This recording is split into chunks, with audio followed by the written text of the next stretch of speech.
wa ta'ala senantiasa mencurahkan nikmat kepada seluruh makhluknya, dan itu tidak pernah terhenti walaupun hanya sekejap mata. Salawat beriringkan salam kepada Nabi kita tercinta, yakni Nabi Muhammad sallallahu alaihi wasallam. Ikhwani fiddin, a'adakumullah, di malam yang berbahagia ini, di tanggal 23 Sya'ban 1447 Hijriah, bertepatan dengan tanggal 11 Februari 2025 Masehi. 2026 Masehi, alhamdulillah kita dikumpulkan di tempat yang mulia ini dalam rangka beribadah kepada Allah Subhanahu wa taala. Perintah Allah Subhanahu wa taala terhadap kita agar kita beribadah kepadanya. Dan ini alhamdulillah nikmat di antara nikmat yang kita rasakan. Dan sebagaimana yang telah diinformasikan, info bahwasanya pertemuan kita malam ini kita tidak melanjutkan kajian kita yang sebagaimana biasanya, kajian tafsir. Kan tetapi kita mengangkat sebuah tema untuk persiapan kita menjelang masuknya bulan yang mulia, bulan yang penuh ampunan, penuh keberkahan, penuh keistimewaan, yakni bulan Ramadan. Adapun tema yang kita usung di malam ini adalah di ambang pintu Ramadan. Maksudnya kita sudah lewat 20 Sya'ban. Berarti insyaallah tidak berapa lama lagi, kurang lebih 1 pekan lagi, insyaallah kita akan memasuki bulan Ramadan. Tentunya selain mempersiapkan hal-hal yang lainnya, sebagaimana kita lihat di tempat kita, musola kita alhamdulillah sudah ada karpet barunya, alhamdulillah, dan terasa nyaman, alhamdulillah. Dan tentunya untuk pribadi kita juga mempersiapkan bekal juga, persiapan bagi diri kita, itu berupa keimanan. Keimanan tentunya tidak akan bisa muncul tanpa adanya ilmu pengetahuan. Kita mempelajari hal-hal berkaitan tentang bulan Ramadan. Tentu kesempatan malam ini tidak bisa kita membahas seluruhnya. Namun meskipun demikian, mudah-mudahan yang sedikit ini bisa menjadi motivasi bagi kita agar bisa mengetahui di antara gambaran besar apa yang akan kita lakukan di bulan Ramadan nanti, insyaallah. Insyaallah. Masyaallah muslimin rahimakumullah. Di sini di modul yang ada di hadapan kita dinukilkan firman Allah Subhanahu wa taala. Allah Subhanahu wa taala berfirman, "A'udzu billahi minasyaitonir rajim. Wa rabbuka yakhluqu ma yasha'u wa yakhtar." Dan Rabbmu menciptakan apa yang Dia kehendaki dan memilihnya. Dalam surah Al-Qasas ayat 68. Ayat ini dijelaskan oleh Syekh Abdurrahman ibn Nasir As-Sa'di rahimahullah ta'ala dalam tafsirnya Taisir Karimur Rahman fi Tafsir Kalamil Manan, bahwasanya beliau menyebutkan ayat ini mengandung penjelasan tentang cakupan penciptaan Allah terhadap seluruh makhluknya. Kehendaknya berlaku bagi semua apa yang diciptakannya. Kewenangannya memilih dan mengistimewakan siapa saja dari manusia dengan perintah, waktu dan tempat. Sedangkan manusia, siapapun dia, sama sekali tidak memiliki perintah dan kewenangan memilih. Imam Qatadah rahimahullah ta'ala, seorang ulama dari generasi tabi'in, pernah mengatakan, "Innallaha astafa safayan min khalqih." Sesungguhnya Allah telah memilih bagian-bagian terbaik dari ciptaannya. Astafa minal malaikati rusula. Dia memilih malaikat sebagai rasulnya. Wa minan nasi rusulan. Dan dari manusia juga ada rasulnya, utusannya. Lalu wastafa minal kalami zikrah. Dia memilih Allah Subhanahu wa taala dari perkataannya, yaitu zikirnya. Kemudian wastafa minal ardil masajid. Jadi di antara keistimewaan, di antara belahan bumi itu dia memilih Allah Subhanahu wa taala menjadi tempat yang mulia adalah masjid. Wastafa minasyuhuri Ramadan wal ushhurul hurum. Dan Allah memilih bulan Ramadan dan juga bulan-bulan haram yang ada keistimewaannya tentunya. Adapun di hari-hari di sini disebutkan bahwasanya wastafa minal ayyami yaumul jum'ah. Adapun di antara hari yang istimewa yaitu hari Jumat.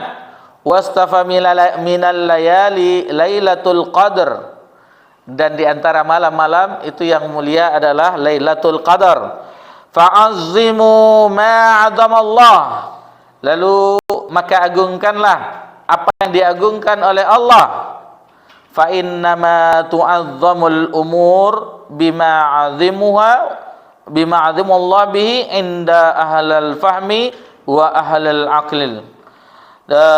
Lalu pada bagian akhirnya disebutkan karena sesungguhnya segala hal dimuliakan sejauh mana Allah memuliakannya menurut pandangan orang-orang yang paham dan berakal. Jadi tentunya orang yang memahami tentang bagaimana keistimewaan bulan Ramadan, tentang bagaimana ganjaran Allah terhadap orang-orang yang berpuasa dan beribadah, mengisi-ngisi hari-hari, detik-detik bulan-bulan Ramadan dengan ibadah, tentu berbeda dengan orang yang tidak memahaminya atau tidak mempergunakan indera yang Allah membuat itu manusia berbeda dengan makhluk yang lainnya. Itu akal. Itu akal berpikir bagaimana mana yang baik, mana yang buruk, dan jelas bisa membedakannya. Ini suatu perkataan yang memecut kita bahwasanya kita dianjurkan untuk bisa memahami agama ini. Karena dengan pahamnya kita dengan agama berarti Allah menginginkan kebaikan bagi kita. Sebagaimana hadis, "May yuridillahu bihi khairan yufaqihu fiddin." Barang siapa yang Allah inginkan kebaikan padanya, maka Allah faqihkan, pahamkan dia dengan agama. Banyak sekali keutamaan-keutamaan di bulan Ramadan, keistimewaannya. Namun yang waktu yang singkat ini, di antara hadis yang menunjukkan di antara keutamaan keberkahan yang adanya ampunan di dalam bulan Ramadan adalah hadis yang kita bawakan di sini. Hadis berasal dari sahabat yang mulia Abu Hurairah, Abdurrahman bin Sakhar Ad-Dawsi. An Abi Hurairah qal, dari Abu Hurairah, semoga Allah meridhoinya, ia berkata, lamma hadara Ramadhanu qala Rasulullah sallallahu alaihi wasallam. Jadi ketika datangnya bulan Ramadan, Nabi sallallahu alaihi wasallam memberi kabar kepada para sahabat. Ketika masuknya terlihat hilal bulan Ramadan, maka Nabi sallallahu alaihi wasallam memberitahukan kepada para sahabat radhiyallahu anhum ajmain. Lalu Nabi bersabda, qad ja'akum Ramadan, sungguh telah datang bagi kalian bulan Ramadan, syahrun mubarak, bulan yang penuh keberkahan. Iftaradallahu alaikum siyamah, di dalam bulan tersebut Allah mewajibkanmu atau mewajibkan kalian berpuasa. Tuftahu fihi abwabul jannah, tersebut pintu-pintu surga itu dibuka dengan selebar-lebarnya. Wa yughlaqu fi abwabul jahim, dan pintu neraka ditutup dengan serapat-rapatnya. Wa tughallu fihi syayatin, dan setan-setan dibelenggu.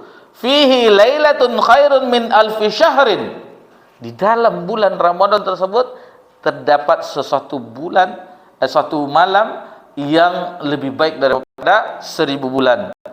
Itu di akhir ini disebutkan man hurima khairaha qad hurim. Lalu kata Nabi sallallahu alaihi wasallam, dan barang siapa yang terhalangi darinya, maka sungguh dia telah terhalangi. Maksudnya barang siapa yang tidak mendapati malam itu, maka ia telah kehilangan pahala 1000 bulan.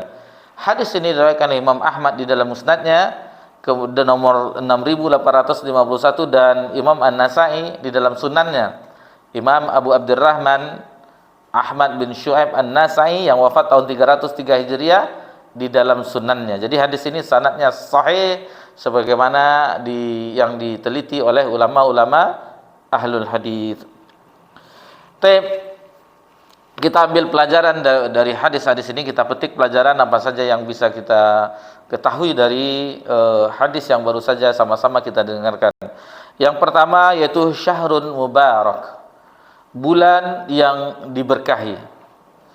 Di antara makna keberkahan yang disebutkan di dalam kamus-kamus bahasa Arab, bahasanya maksud dari berkah itu adalah an-nama'u wa ziyadah, yaitu tumbuh dan bertambah, tumbuh dan bertambah. Lalu kalau kita perhatikan ada definisi, misalnya di ustadz-ustadz kita, guru-guru kita menyebutkan bahwasanya az-ziyadatu al-barakatu ziyadatul khair.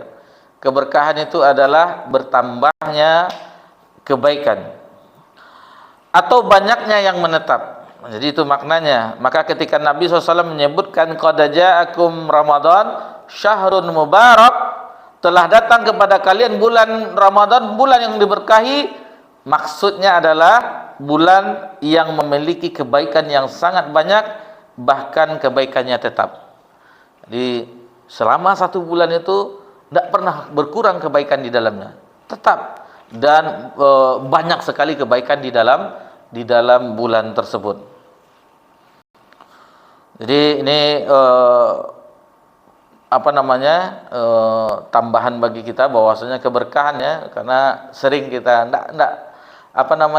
tidak asing bagi kita keberkahan ini. Contohnya misalnya ketika tadi di awal tadi mengucapkan tahniyah selamat kepada sesama kaum muslimin, assalamualaikum warahmatullahi wabarakatuh, ada berkahnya.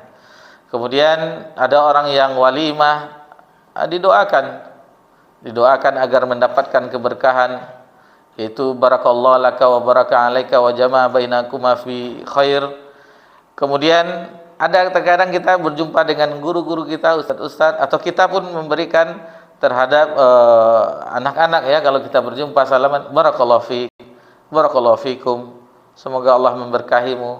Nah, jadi ini doa ya, doa keberkahan agar bertambahnya kebaikan bagi orang yang kita doakan. Apalagi seorang pedagang yang berusaha, yang ada usaha dagangnya, tentunya dalam dagangnya bukan hanya laba semata, untung semata, tetapi keberkahan. Diharapkan keberkahan ada di dalam perdagangan tersebut. Otomatis jika ada berkah di dalamnya, untung laba menyertai. Adapun mengejar untung atau laba tanpa mempedulikan keberkahan, belum tentu tercapai keberkahan. Lihatlah orang-orang yang non-muslim, itu mereka hanya mengutamakan untung saja, untung laba.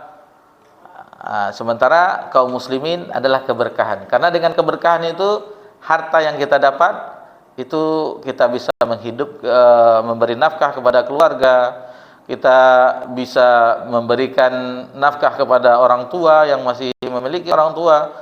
Kemudian kita bisa sedekah, bisa haji, bisa umrah, bisa memberi santunan anak yatim, dan seterusnya. Nah, ini keberkahan namanya. Bisa dengan harta tersebut, bisa mendapatkan kebaikan yang banyak.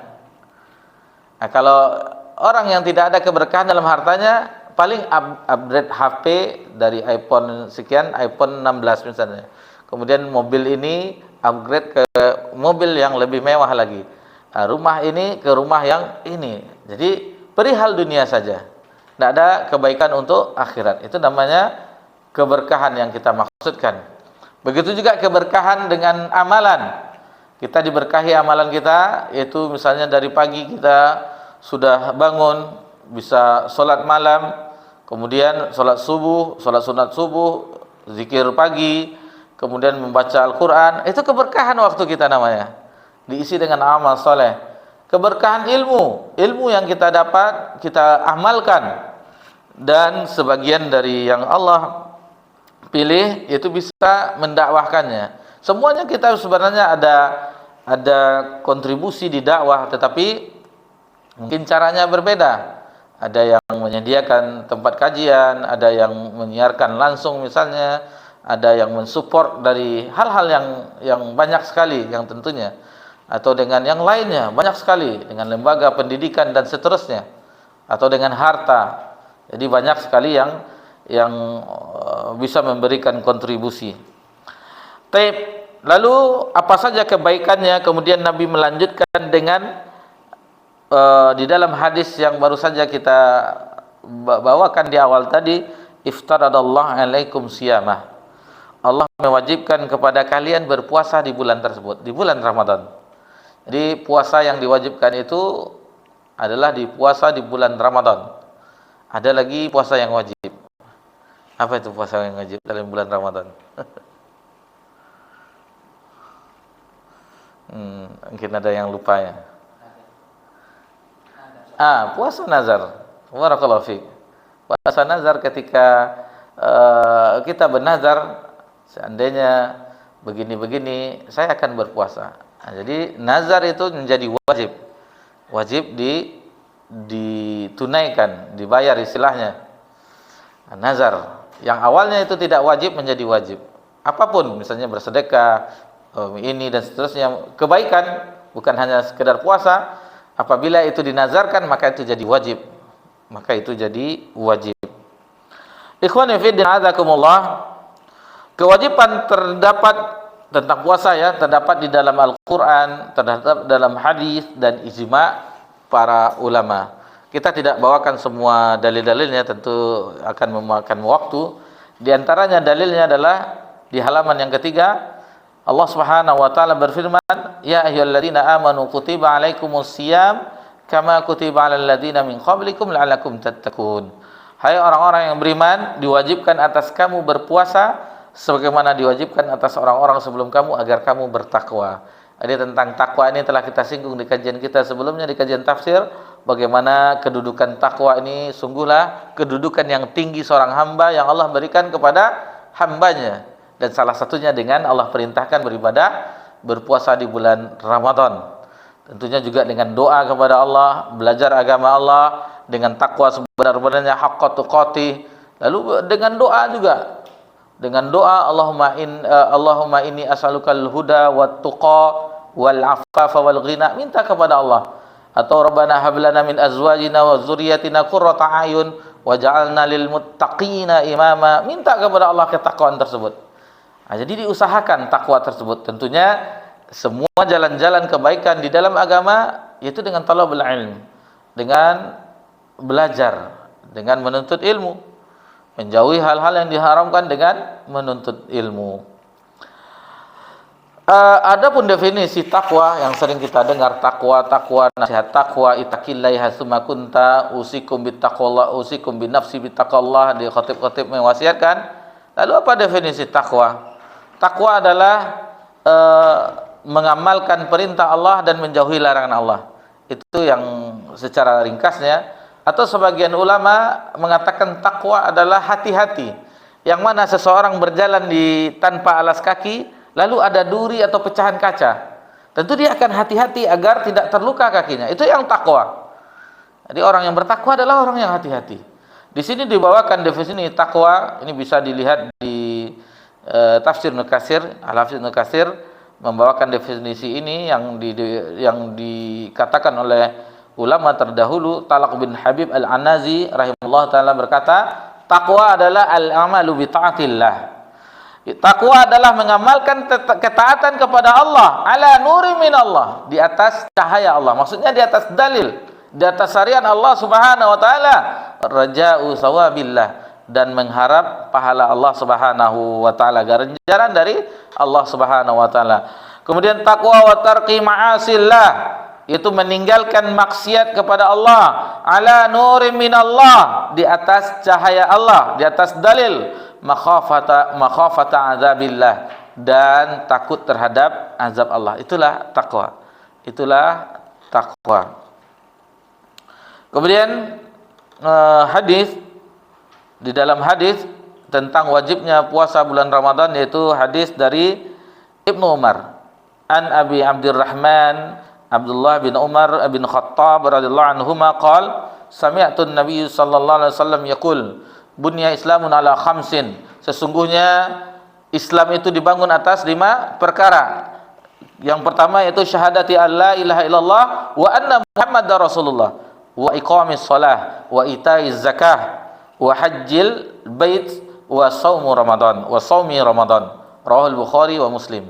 Ini lafaz ini didahulukan haji, dikemudiankan puasa Ramadan. Namun di riwayat yang lain seperti di hadis Jibril atau di riwayat yang lainnya didahulukan puasa Ramadan, setelah itu baru haji ke Baitullah.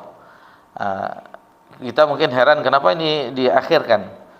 Heran kita. Jangankan kita, murid-murid Ibnu Umar, generasi tabi'in, ketika Ibnu Umar membawakan hadis ini juga bertanya, "Ya Ibnu Umar, wahai Ibnu Umar, kenapa didahulukan haji daripada puasa?" Lalu kata Ibnu Umar, ini faedah yang besar ya, perlu kita ingat. Apa kata Ibnu Umar?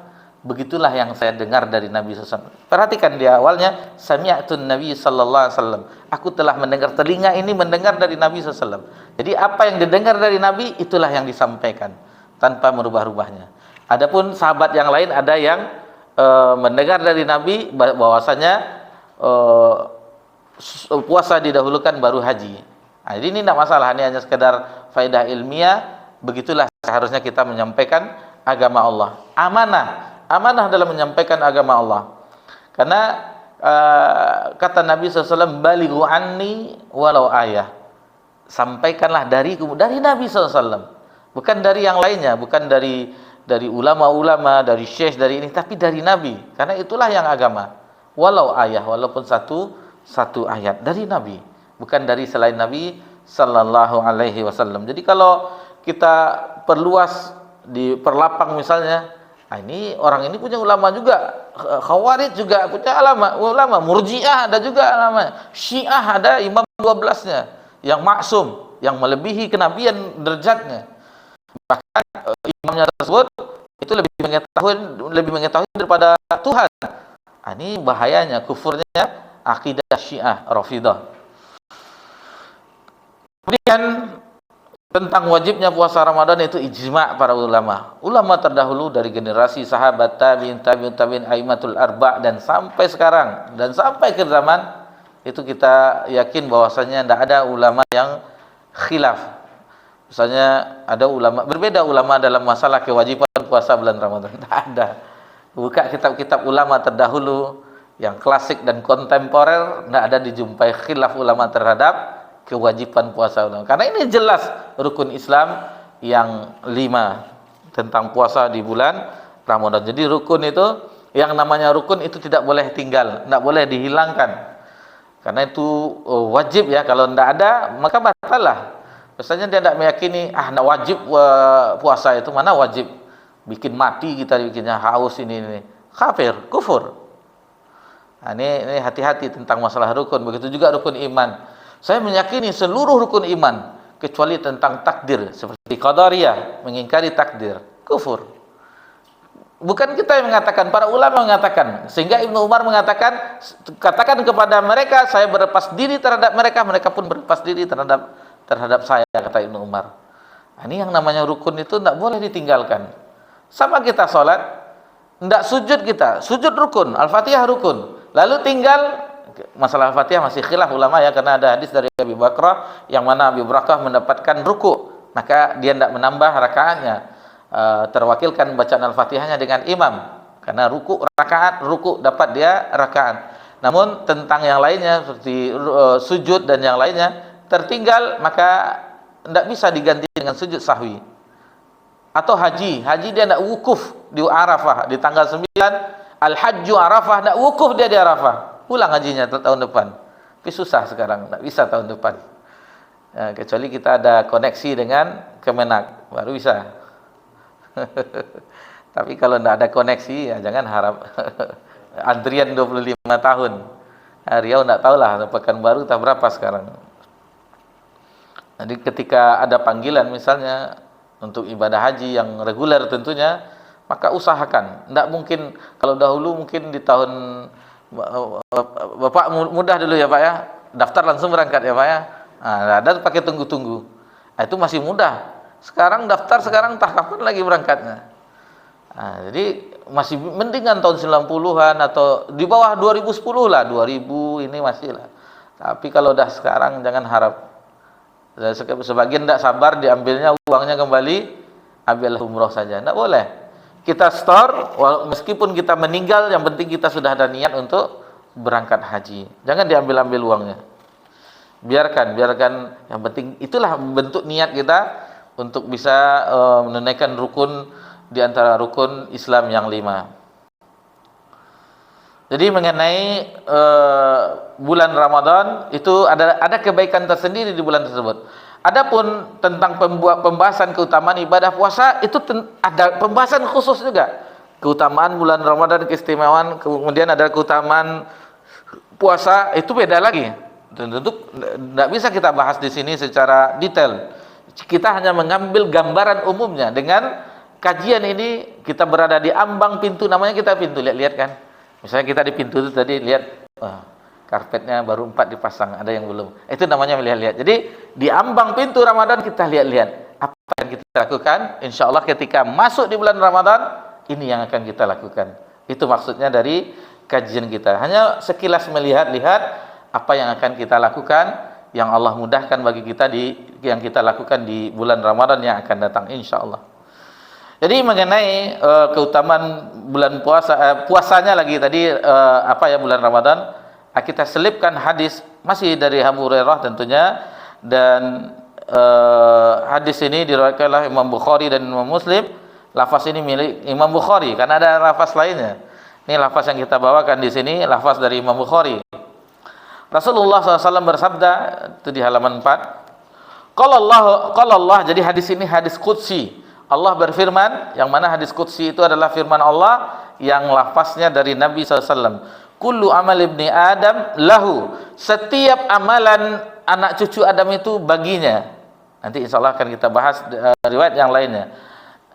Ila siyam, kecuali puasa. Fa innahu li wa ana ajzi bih, kata Allah dalam firman-Nya ini di dalam hadis qudsi, karena puasa itu untukku dan aku yang akan membalasnya.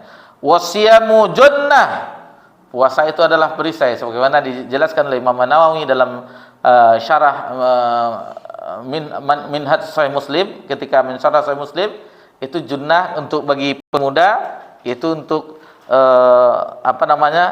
perisai dari syahwatnya. Jadi orang pemuda yang belum nikah berbanyak puasa agar ada membentengi syahwatnya, terjaga dia dari syahwatnya. Adapun nanti di akhirat sebagai tameng, junnah, perisai dari api neraka. Wa idza kana yaumus sami ahadikum fala yarsud wala yasghab fa inna sabbahu ahadun aw qatalahu falyaqul inni mur'um shaim. Lalu bagi orang yang berpuasa, janganlah berkata keji dan berteriak-teriak. Jika ada orang yang mencercanya atau memeranginya, maka ucapkanlah ana shaim, aku ini sedang berpuasa.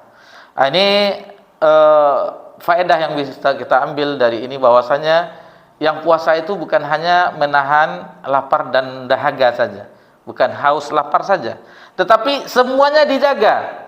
Mata kita dijaga dari yang hal-hal diharamkan, telinga dijaga dari hal-hal yang ghibah, yang semacamnya dan seterusnya. Kemudian lisan kita dijaga, jangan menfitnah, jangan berdusta dan seterusnya. Tangan kita dan seluruhnya. Jadi tingkatan puasa yang khas, yang khusus adalah menjaga, selain menahan hal-hal yang membatalkan puasa, juga yang merusak puasa. Jadi hal-hal yang membatalkan puasa apa? Makan dan siang, makan di siang Ramadan dan minum, kemudian mendatangi istri dan seterusnya. Adapun yang merusaknya yang tadi, melihat hal-hal yang diharamkan, ghibah ini, dia puasa juga tapi telinganya mau juga mendengar. Nanti diajak sama kawan kan, tahu enggak? Kalau dah tahu enggak ini dah lain tuh. Dah lain tuh, pasti dah membicarakan orang. Kalau ada yang berarti katakan ana shaim. Bukankah kita puasa? Ngapain kita capek-capek saja berpuasa tapi masih begini-begini dan seterusnya. Kemudian Nabi SAW bersumpah, wallazi nafsu Muhammadin biyadi, demi zat yang jiwa Muhammad berada di dalam tangannya, genggamannya, la khufun shaim atyabu indallah. Jadi aroma mulut orang yang berpuasa itu lebih wangi di sisi Allah dibandingkan aroma kasturi. Kemudian farhatani lis-shaimi farhatan, bagi orang yang berpuasa itu mendapatkan dua kebahagiaan, yafruhuma idza aftar fariha wa idza laqiya rabbahu fariha bisaumi. Jadi ketika dia berbuka dia mendapatkan kegembiraan, begitu juga ketika berjumpa dengan Rabb-nya di hari kiamat. Ini riwayat lafaz dari Imam Bukhari. Adapun lafaz Imam Muslim di bagian akhir hadis ini lis-shaimi farhatan, bagi orang yang berpuasa itu mendapatkan dua kebahagiaan, farhatun inda iftir, kebahagiaan ketika berbuka, kemudian farhatun inda liqa'i rabbi, dan kebahagiaan ketika berjumpa dengan Rabb-nya. Nah, kemudian yang riwayat yang lain yang lafaz dari Imam Muslim kita bawakan di sini sehingga kita mengetahui ternyata ada riwayat yang lain. Tadi riwayatnya kullu amal ibni adam lahu.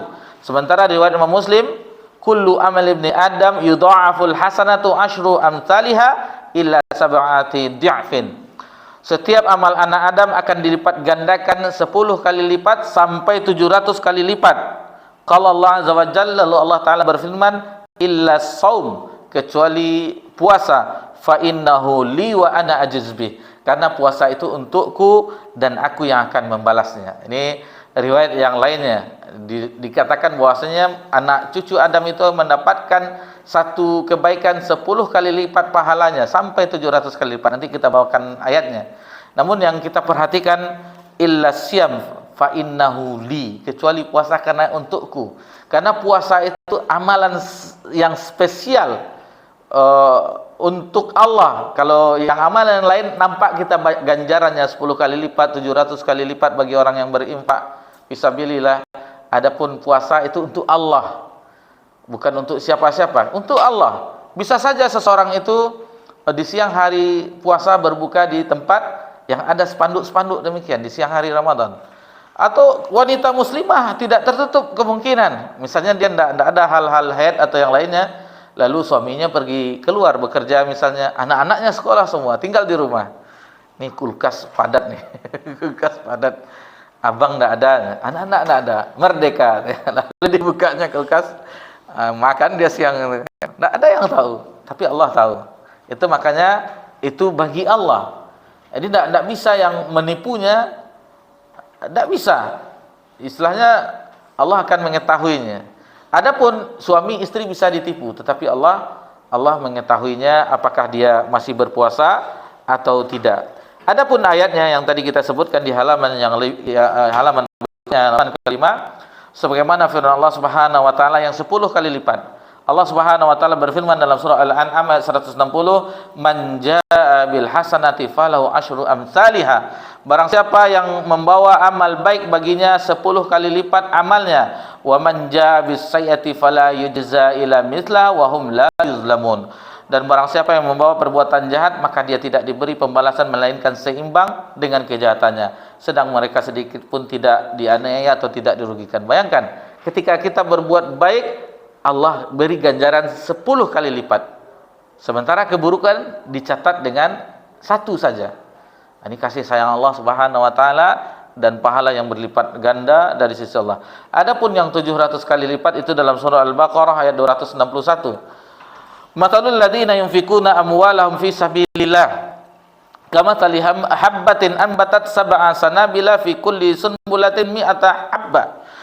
Perumpamaan orang yang menafkahkan, mengeluarkan hartanya di jalan Allah fi sabilillah adalah serupa dengan sebutir benih yang menumbuhkan 7 bulir. Satu benih tumbuh 7 tangkai. Kemudian setiap tangkai itu akan tumbuh 100.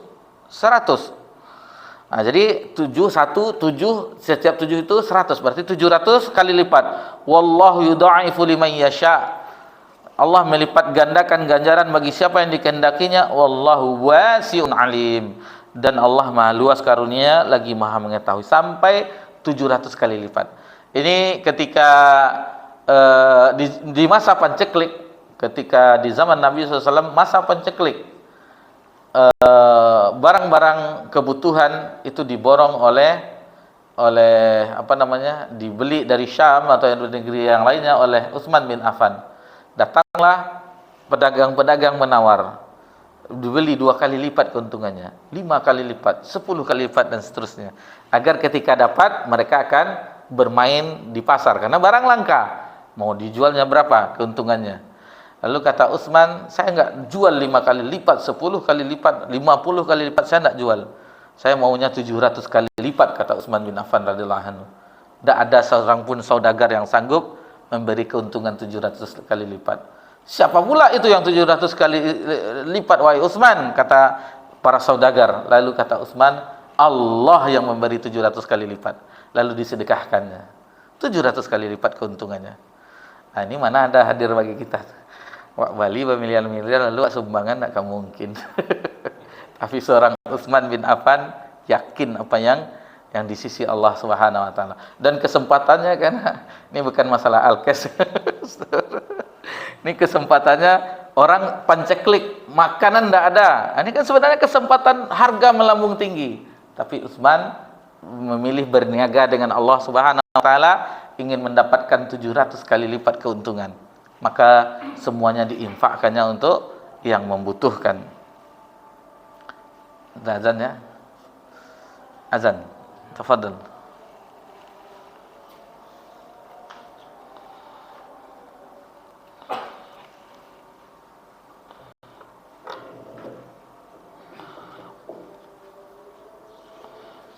Allahu Akbar, Allahu Akbar.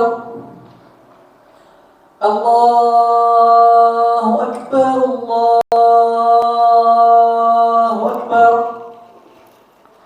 Asyhadu an la ilaha illallah.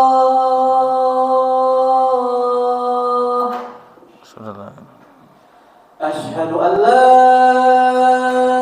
ilaha illallah.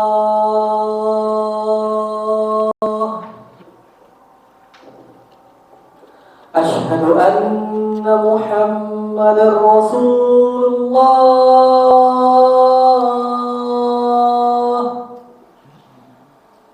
Asyhadu anna Muhammadar Rasulullah.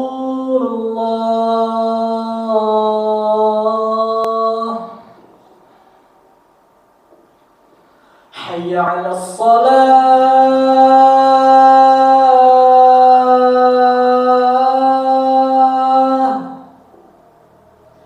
Hayya 'alas shalah.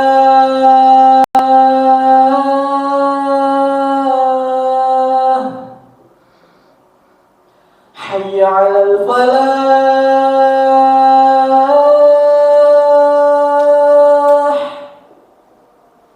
Hayya 'alal falah.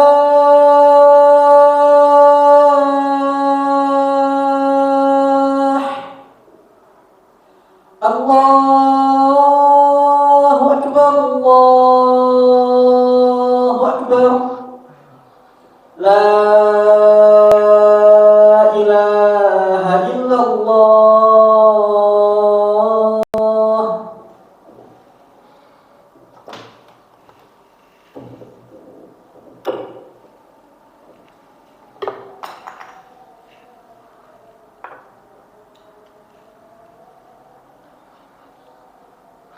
Alhamdulillah, wassalatu wassalamu ala Rasulillah, ma ba'd. Baik, tadi yang 10 kali lipat ganjaran di sisi Allah sampai 700 kali lipat.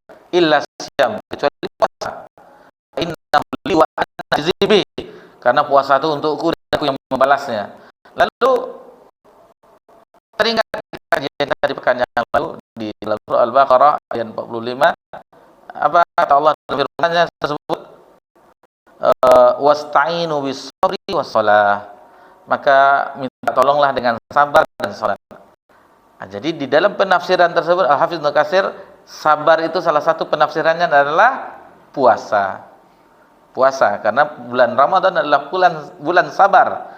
Bulan sabar. Bukankah di situ kita sabar dalam melakukan ketaatan kepada Allah?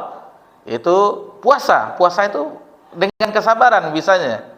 Kemudian kita sabar menjauhi maksiat kepada Allah. Di bulan puasa kita bersabar untuk menjauhi hal-hal yang merusak puasa kita, hal-hal yang akan membatalkan puasa kita, hal-hal yang diharamkan oleh Allah Subhanahu wa taala. Lalu Allah Subhanahu wa taala berfirman di dalam surah Az-Zumar, ganjaran bagi orang yang sabar.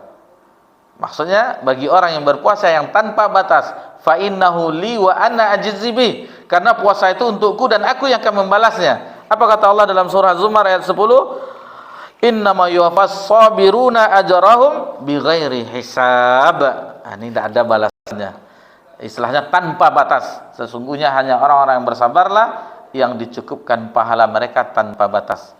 Nah, jadi yang menafsirkan bahwasanya sabar di situ adalah puasa adalah Imam Qurtubi, yang sebagaimana dikutip oleh Al-Hafiz Ibnu Katsir ketika menafsirkan tentang sabar tersebut. Ikhwan din azakumullah, yang kemudian kita masuk yang kedua, yang tadi yang pertama, yang kedua, tuftahu fihi abwabul jannah. Pintu-pintu surga itu dibuka selebar-lebarnya.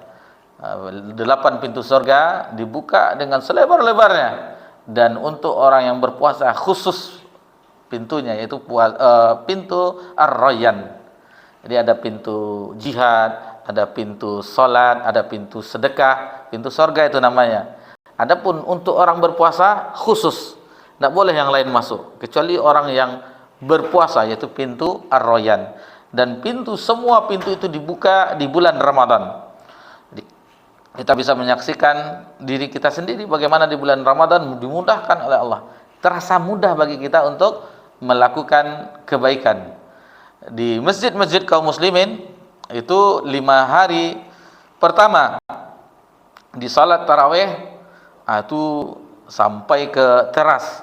Bahkan sebagian masjid di perumahan itu sampai di tempat sendal. Di Manunggal sampai tempat sendal ya.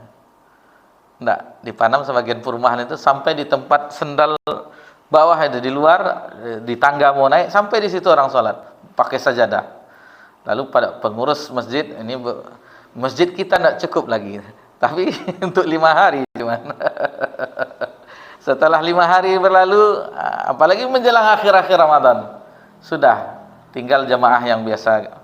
Sebagian dah sibuk dengan beli baju lebaran, sepatu lebaran, sibuk dengan kue-kue Ramadan, sibuk dengan mudik dan seterusnya. Kemudian yang ketiga, wa tughluqu fihi abwabal jahim, dan pintu-pintu neraka itu ditutup dengan serapat-rapatnya. Ini bagaimana kita saksikan orang-orang memuliakan bulan Ramadan. Orang-orang ketika ada pembicaraan, jangan bohong loh, ini puasa bulan Ramadan, jangan, tidak boleh bohong. Padahal bohong itu bukan larangan di bulan Ramadan saja, di seluruh waktu selain bulan Ramadan tidak boleh bohong. Tetapi karena memuliakan bulan Ramadan, jangan dusta loh, jangan bohong loh, ini Ramadan, ini puasa dan seterusnya. Kemudian yang keempat, wa taghullu fi syayatin, setan-setan dibelenggu. Jadi setan-setan dari kalangan jin, mereka tidak bisa menggoda orang-orang beriman selama bulan Ramadan. Lalu timbul pertanyaan bagi kita, kenapa di bulan Ramadan masih ada juga orang yang melakukan maksiat? Kan timbul pertanyaan. Padahal pintu surga dibuka, pintu neraka ditutup, setan-setan dibelenggu, tapi masih juga orang melakukan maksiat. Maka jawabannya adalah bahwasanya maksiat itu sudah mendarah daging baginya, sudah menjiwainya. Jadi tanpa digoda oleh syaitan, dia tetap melakukannya. Tidak butuh godaan syaitan. Ini di dalam pembahasan tazkiyatun nufus, ibarat hati seorang yang mana hati seorang beriman, ketika dia imannya kuat, itu ibarat rumah yang memiliki perhiasan yang banyak yang untuk dicuri oleh maling, dan memiliki security yang banyak. Ada security satpamnya misalnya, ada CCTV-nya dan seterusnya, kode-kode keamanannya dan seterusnya. Ini bagi hati yang orang yang beriman, dan tentunya ada penjaga, maksudnya penjaganya tentunya dengan ketakwaannya dan seterusnya. Ini yang pertama, tingkatan yang pertama. Ini tidak termasuk Nabi dan Rasul, karena Nabi dan Rasul itu maksum. Maksudnya orang-orang selain Nabi dan Rasul. Kemudian ada rumah, ibarat rumah ya. Rumah itu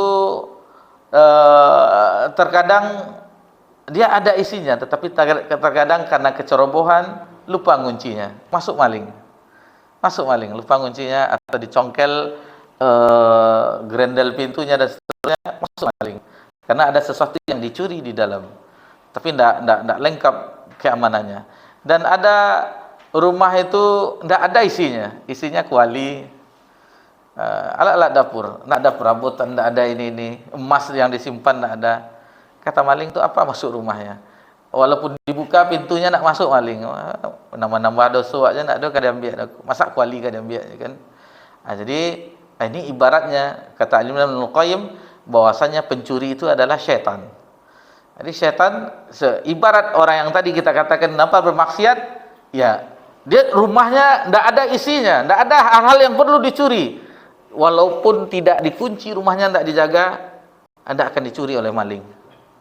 Begitu juga seorang yang sudah terbiasa dengan maksiat tanpa digoda oleh syaitan tetap berbuat maksiat, sudah mendarah daging. Jadi tanpa digoda, tanpa dirayu, maka dia tetap melakukan hal-hal yang sudah ditarbiyah syaitan di 11 bulan, sehingga di Ramadan tidak bisa ditinggalkannya. Waliyazubillah.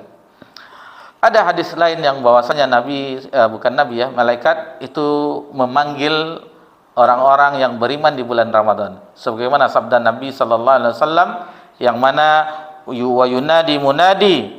Jadi malaikat menyerukan, ya baghiyal khair aqbil, wahai orang-orang yang menginginkan kebaikan, ambillah. Ini dia bulan Ramadan yang Allah menyediakan banyak keberkahan, keistimewaan, ampunan, pahala dan seterusnya yang berlipat ganda. Ini dia kesempatannya. Kemudian kata malaikat, ya baghiyal syarr, wahai orang-orang yang berbuat keburukan, aqsir, maka berhentilah, stop. Ini bukan bulan untuk bermaksiat kepada Allah Subhanahu wa taala.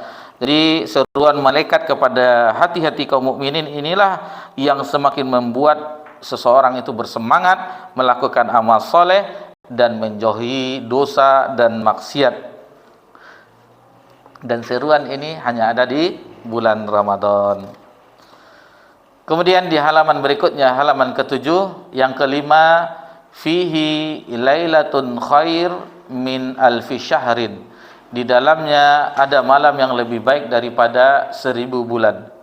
Jadi malam ini sudah mafhum ya, sudah kita kenal, sudah kita pahami bahwasanya itu adalah Lailatul Qadar, malam yang sangat mulia sehingga bumi dipenuhi oleh para malaikat. Tanazzalul malaikatu warruhu fiha biizni rabbihim min kulli amr, salamun hiya hatta matla'il fajar. Sampai terbitnya fajar itu malaikat itu seperti Jibril dan yang lainnya turun lalu lalang lah ke bumi, dan bagaimana keadaan malam itu penuh keberkahan. Jadi 1000 bulan kalau kita konversi itu 83 tahun 4 bulan. 83 tahun. Jadi bapak kita berapa? 74. Melebihi umur orang tua kita. 74 Pak ya. Ini satu malam kita beribadah di malam Lailatul Qadar, di malam-malam ganjil di 10 akhir, itu sama dengan 83 tahun 4 bulan. Tidak ada yang itu 60-70 rata-rata umat Nabi Muhammad SAW, hanya sedikit yang lebih. Maka itu bersyukur karena dilebihkan oleh Allah Subhanahu wa taala, masih ada kesempatan untuk mempersiapkan bekal untuk menghadap Allah Subhanahu wa taala. Kemudian hadis-hadis yang menunjukkan belum lagi ya. Kita ke-6, yang ke-6, peluang mendapatkan ampunan yang sangat luas ini di bulan Ramadan, karena ampunan itu sangatlah mahal, sangatlah kita butuhkan di akhirat kelak. Kita butuh ampunan. Jadi dijelaskan oleh ulama, seseorang itu akan terhapus dosanya yang pertama di dunia dengan banyaknya ujian, cobaan dan seterusnya. Itu makanya kata Nabi, sampai duri yang menusuk kakinya itu dia akan mendapatkan ampunan.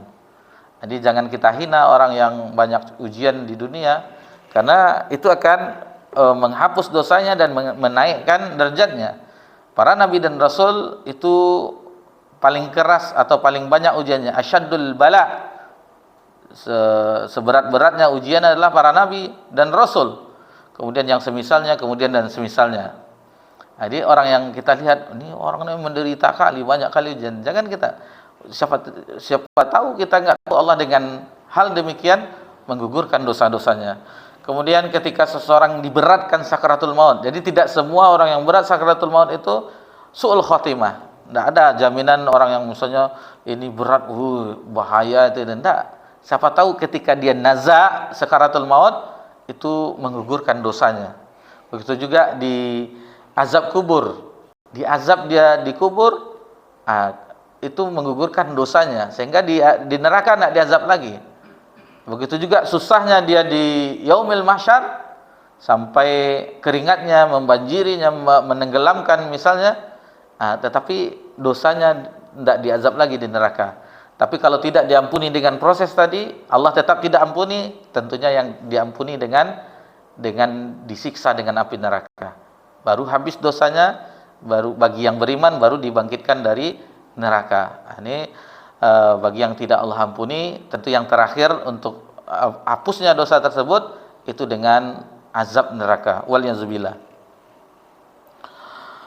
Jadi hadis-hadis yang menunjukkan betapa banyaknya kesempatan mendapatkan ampunan di bulan Ramadan, diantaranya hadis dari Imam Muslim, as-salawatul khams, salat yang 5 waktu, kemudian wal jum'atu ilal jum'ah, Jumat sekarang, Jumat berikutnya, wa ramadhanu ila ramadan, Ramadan sekarang dan Ramadan berikutnya, mukaffaratun ma bainahunna idza jantabal kabair.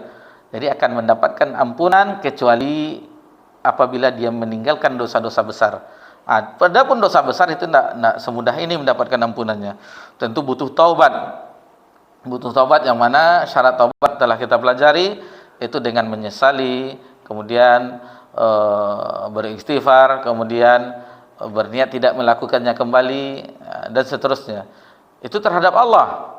Lalu bagaimana terhadap sesama hamba? Tentunya dengan minta maaf. Atau ada hutang yang belum dibayar, tunaikan, lunaskan. Baru itu bisa diampuni. Setelahnya tidak berperkara di akhirat kelak. Hadis berikutnya diriwayatkan Imam Bukhari dan Imam Muslim, bagi orang yang melakukan ibadah puasa dengan iman dan mengharap pahala. Begitu juga dengan Lailatul Qadar dan dengan iman dan mengharap pahala. Hadisnya sama, lafaznya cuman bagian soma dengan qoma Lailatul Qadar bedanya. Man shoma ramadhana imanan wa ihtisaban ghufira lahu ma taqaddama min dzambi. Barang siapa yang berpuasa dengan iman dan mengharap pahala, maka Allah akan mengampuni dosa-dosanya yang lalu. Kemudian man qama Lailatul Qadar, barang siapa yang menegakkan Lailatul Qadar, maksudnya bersungguh-sungguh beramal di Lailatul Qadar, imanan wa ihtisaban ghufira lahu ma taqaddama min dzambi. Dengan iman dan mengharap pahala dari Allah, maka diampuninya dosa-dosanya yang telah lalu. Jadi bulan Ramadan adalah bulan maghfirah, bulan yang banyak ampunannya. Begitu juga dengan siangnya berpuasa, malamnya dengan qiyamul lail atau tarawih di malamnya dengan melakukan salat tarawih. Sehingga para ulama menyebutkan man lam yaghfar lahu fi Ramadan fala yaghfir lahu fi ma siwah. Barang siapa yang tidak mendapatkan ampunan di bulan Ramadan, maka mustahil mendapatkan ampunan di bulan-bulan yang lainnya. Di bulan Ramadan saja yang banyak ininya, istilah bahasa kita banyak diskonnya, itu tidak mau dia beli kan. Diskonnya sudah 99,99%. Tidak mau juga membeli dia. Ini betapa pelitnya. Harganya sekian, di diskon 99,9%. Dia mau nih, harganya Rp1.000 karena di diskon. Tak mau juga beli lagi. Ini dah parah kali ini. Ini bulan Ramadan yang Allah bukakan banyaknya kesempatan pundi-pundi amal, hal-hal yang akan membuat diampuninya dosa-dosa, tapi tidak mau. Ini kan aneh. Ini kan aneh. Taib. Kemudian yang ketujuh, kesempatan dibebaskan dari api neraka. Tadi di kesempatan mendapat ampunan, ini kesempatan dibebaskan dari api neraka.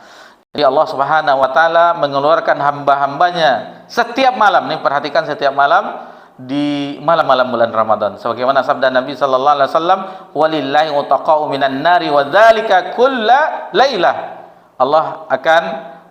Allah memiliki hamba-hambanya yang akan diselamatkan dari neraka. Itu setiap malam. Ini kalau kita perhatikan ya, sebagian dai atau mubaligh yang kurang amanah atau kurang teliti menjelang salat tarawih, antara salat tarawih dengan salat ba'diyah Isya, ada santapan rohani. Ini dibawakan hadis bahwasanya 10 malam pertama itu mendapatkan rahmat, 10 kemudian mendapatkan ampunan, 10 yang terakhir baru pembebasan dari siksa api neraka. Ini tidak benar pembagian seperti itu. Yang benar adalah apa yang disebutkan Nabi SAW, yaitu wadzalika kulla lailah. Setiap malam di bulan Ramadan akan hamba-hamba Allah akan mendapatkan dibebaskannya dari siksaan api neraka, diselamatkan dari api neraka, dibebaskan. Karena bulan Ramadan itu semacam bagaimana ya, para mubaligh itu mendapatkan kesempatan di malamnya, memang demikian tradisinya.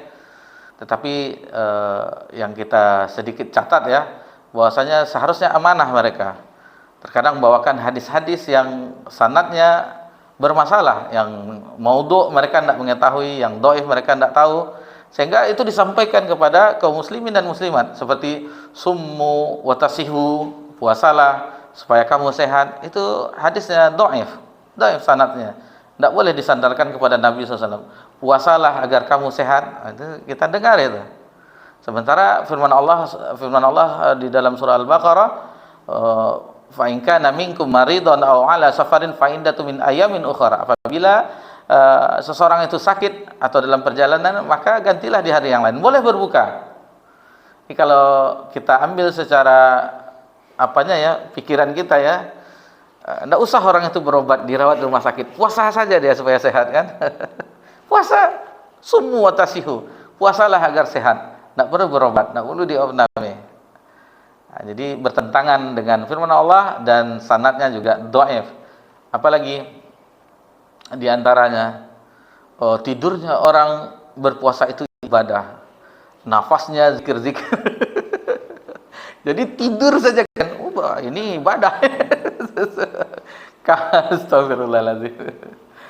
Jadi bersemarak hadis-hadis ini di santapan, biasanya di antara Isya dan Tarawih, atau sebagian ada pada subuh, bagi sebagian ada santapan rohaninya.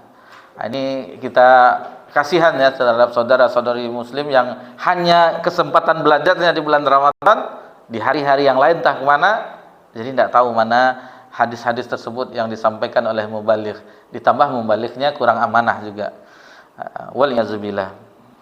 Baik. Jadi ini setiap malam, dari malam terakhir sampai malam berlalunya Ramadan, setiap malam. Kemudian memperbanyak doa,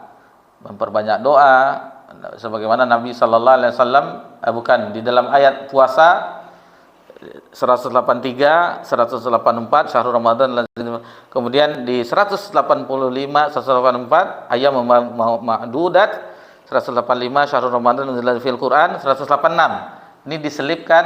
Adapun 187 itu tentang orang iktikaf dan tentang terbitnya fajar. Sudah jelasnya benang hitam dengan benang putih, maksudnya fajar, terbitnya fajar. Di 186 diselipkan doa, wa iza sa'alaka ibadi anni fa inni qarib ujibud da'wata iza da'an. Apabila hambaku bertanya tentangku, katakan aku dekat. Jadi Allah akan mengabulkan orang-orang yang berdoa. Jadi orang yang berpuasa itu banyak berdoa, dan salah satu doa yang mustajab itu doa orang berpuasa hingga dia berbuka. Kalau berbuka, kita perhatikan di Masjid Nabawi dan Masjidil Haram, karena sudah disediakan ya perbukaan. Orang sibuk berdoa, baca Quran, berdoa. Kalau kita kan dah sibuk.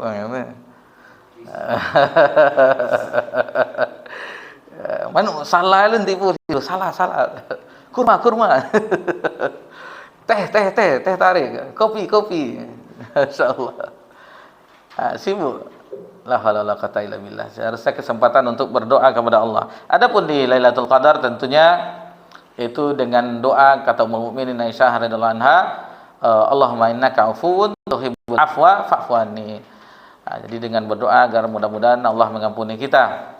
Kemudian juga sedekah. Kata Imam Anhumah bahwasanya Nabi itu ajrun dan manusia yang paling dermawan, dan kedermawan Nabi SAW itu lebih dermawan ketika Jibril datang. Jibril datang bulan Ramadan dan Nabi membacakan Al-Quran sampai khatam. Di tahun wafatnya Nabi itu 2 kali khatam Nabi SAW. Lalu kata Nabi SAW bahwasanya kedermawan itu, kata Ibnu Abbas di riwayat tersebut, kedermawan Nabi itu lebih dermawan ajwadu min rihil mursalah, lebih dermawan daripada angin yang berhembus. Taib. Dilipat gandakannya amal ke-8. Di antara yang menunjukkan ini adalah hadis Nabi SAW tentang semuanya ada dilipat gandakan. Tadi telah kita bahas. Ini tentang khusus ya bagi orang yang Allah lebihkan harta, itu umroh di bulan Ramadan. Umroh di bulan Ramadan karena hadisnya sahih diriwayatkan Imam Bukhari, inna umratan fi Ramadan taqdi hajjah. Barang siapa yang diberi kesempatan umroh di bulan Ramadan, maka balasannya seperti haji. Pahalanya seperti haji. Di riwayat yang lain, au hajjatan ma'i, atau haji bersamaku, kata Nabi SAW. Betapa besarnya pahala ini. Nabi SAW hanya 1 kali haji, yaitu haji wada di tahun 10 Hijriah, yang mana Nabi SAW mengambil mikotnya di Zulhulaifah, Abyar Ali sekarang. Itu Nabi bermalam di situ sampai ba'da zuhur besok paginya. Dijelaskan oleh Syekh Abdul Muhsin Al-Abbad Al-Badar ketika hadis ini diriwayatkan Imam Nasai. Kata beliau di Syarah Sunan Nasai, kata beliau hikmah Nabi bermalam sampai besoknya itu, pertama, Nabi kelembutan Nabi menunggu para sahabat, karena bukan di Madinah saja yang ikut, di negeri-negeri yang lain. Negeri yang lain ditunggu sehingga berkumpullah, karena ketika itu banyak jumlahnya, lebih dari 10.000 sahabat terkumpul ketika itu di Haji Wada. Kemudian Nabi menyebutkan dalilnya, memerintahkan kepada para sahabat, khuzu anni manasikakum, ambillah manasik hajimu dariku. Jadi Nabi mengumpulkan agar orang bisa memperhatikan bagaimana manasik Nabi sallallahu alaihi wasallam. Jadi itu ada keberkahan juga. Itu adalah wadi berkah, Zulhulaifah, yang sekarang namanya Bir Ali atau Abyar Ali, tempat miqat penduduk Madinah. Taib, ini umrah di bulan Ramadan tentunya banyak sekali keutamaannya. Kita mengetahui solat kita di Masjid Nabawi 1000 kali lipat dibandingkan masjid manapun di permukaan bumi ini selain Masjidil Haram dan Masjidil Aqsa. Jadi misalnya kita kesempatan ke seperti Fikri itu yang paling Al-Badar ya, 1000 kali Fikri salat di Al-Badar, 1 kali orang di Masjid Nabawi, itu bandingannya. Adapun di Masjidil Haram 100.000 kali Fikri salat di Al-Badar, 100.000 kali, 1 kali di Masjidil Haram itu sama. Atau masjid apapun, atau di Musalla Baitul Izzah contoh.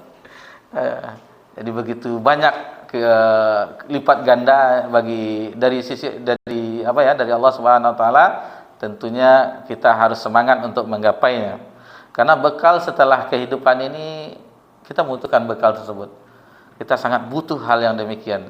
Bekal perjalanan saja kita butuh, kita beli ini, persiapan ini, apalagi ketika bekal untuk menghadap Allah Subhanahu wa taala. Kata ulama bahwasanya tentunya pahala haji ini tidak menggugurkan haji yang rukun Islam tadi yang kita sebutkan, tidak menggugurkannya, tapi mendapatkan pahala haji atau haji bersama Nabi sallallahu alaihi wasallam. Kemudian dari malam Lailatul Qadar kita mendapatkan kesimpulan, misalnya seseorang dalam kehidupannya, yang terutama orang tua kita yang sepuh ya, yang sudah lama makan garamnya istilahnya. Kita ambil contoh misalnya dalam Lailatul Qadar mendapatkan 20 kali Lailatul Qadar, iktikaf beliau di dalam masa-masa kehidupannya misalnya, maka 20 kali 83 tahun 4 bulan, 1660 tahun lebih kurang mendapatkan pahalanya 20 kali Ramadan. Misalnya contoh, lebih melebihi umur Nabi Adam. Nabi Adam umurnya 1000 tahun. Ini keutamaan. Apalagi dari masa muda tumbuh dengan ibadah kepada Allah. Karena salah satu yang mendapatkan naungan di sisi Allah adalah pemuda yang tumbuh dengan ketaatan kepada Allah. Dari muda dia sudah beribadah kepada Allah, taat kepada Allah, menjauhi maksiat, sampai dia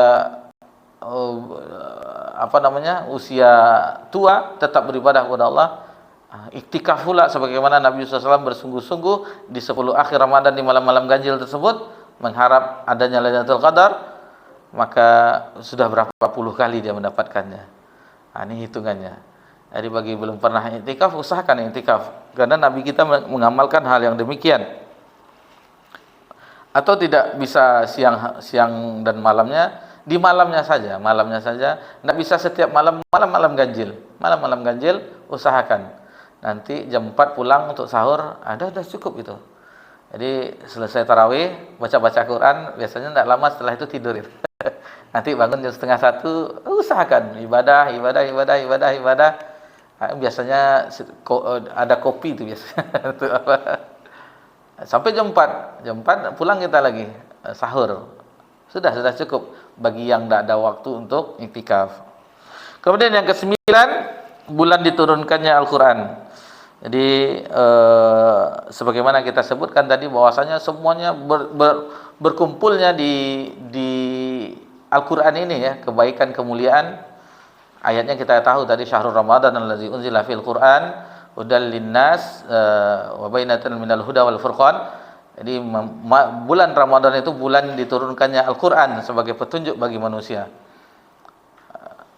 Dari sisi Rabb yang maha mulia, melewati Jibril, malaikat yang paling mulia di antara kalangan malaikat, kepada hambanya yang paling mulia di antara hambanya, itu Nabi Muhammad SAW, di malam yang mulia, malam Lailatul Qadar, di bulan yang mulia, di bulan Ramadan, di tempat yang mulia, di tanah haram tentunya.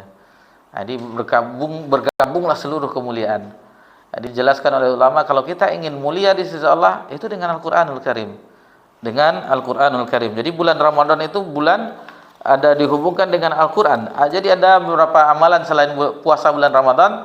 Itu yang pertama, kita tilawah, kemudian salat tarawih, kemudian apa lagi yang ada, khusus bersedekah, apalagi yang terakhir yaitu i'tikaf. Itu yang diminta di bulan Ramadan, yang tidak ada di bulan yang lainnya. Yang mungkin tarawih hanya di bulan Ramadan, walaupun di malam yang lainnya ada qiyamul lail. Begitu juga banyaknya orang tadarus Al-Quran itu di bulan Ramadan. Nabi SAW bertadarus dengan malaikat Jibril di bulan Ramadan. Kemudian sedekah, bagaimana mudahnya orang bersedekah. Terkadang kita tidak nyangka ya, orang-orang yang satu hari biaya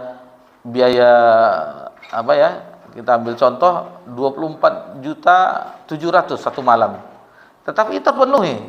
Begitulah mudahnya orang berinfak di Ramadan tersebut. Kemudian yang kita ingatkan juga iktikaf ya. Iktikaf itu usahakan bagi yang ada kesempatan, bagi yang dimudahkan oleh Allah Subhanahu wa taala. Jadi banyak keutamaan di dalam bulan Ramadan. Tentang Al-Qur'an ini satu pembahasan juga sebenarnya. Bagaimana keutamaan orang yang baca Al-Qur'an, balasannya. Tapi kita sebutkan tadi bahwasanya ini gambaran secara umum saja. Penutup yang terakhir itu keutamaan bulan Ramadan di atas, maka hendaknya membuat kita termotivasi. Ini tujuannya kita mempersiapkan diri, kita berada di ambang pintu Ramadan, mempersiapkan diri agar mendapatkan kebaikan maksimal di bulan Ramadan. Karena logikanya kalau di bulan Ramadan yang kesempatan diampuni dosa sangat terbuka lebar, dilipat gandakan amal, diberikan dorongan kuat untuk beribadah dan meninggalkan maksiat, masih juga kita lalai, maka bagaimana lagi bulan-bulan yang lainnya selain bulan Ramadan. Jangan kita sampai termasuk terhadap doa Jibril yang diaminkan oleh Nabi SAW, raghima'an abdin dakhala alaihi Ramadan wa lam yughfarlah.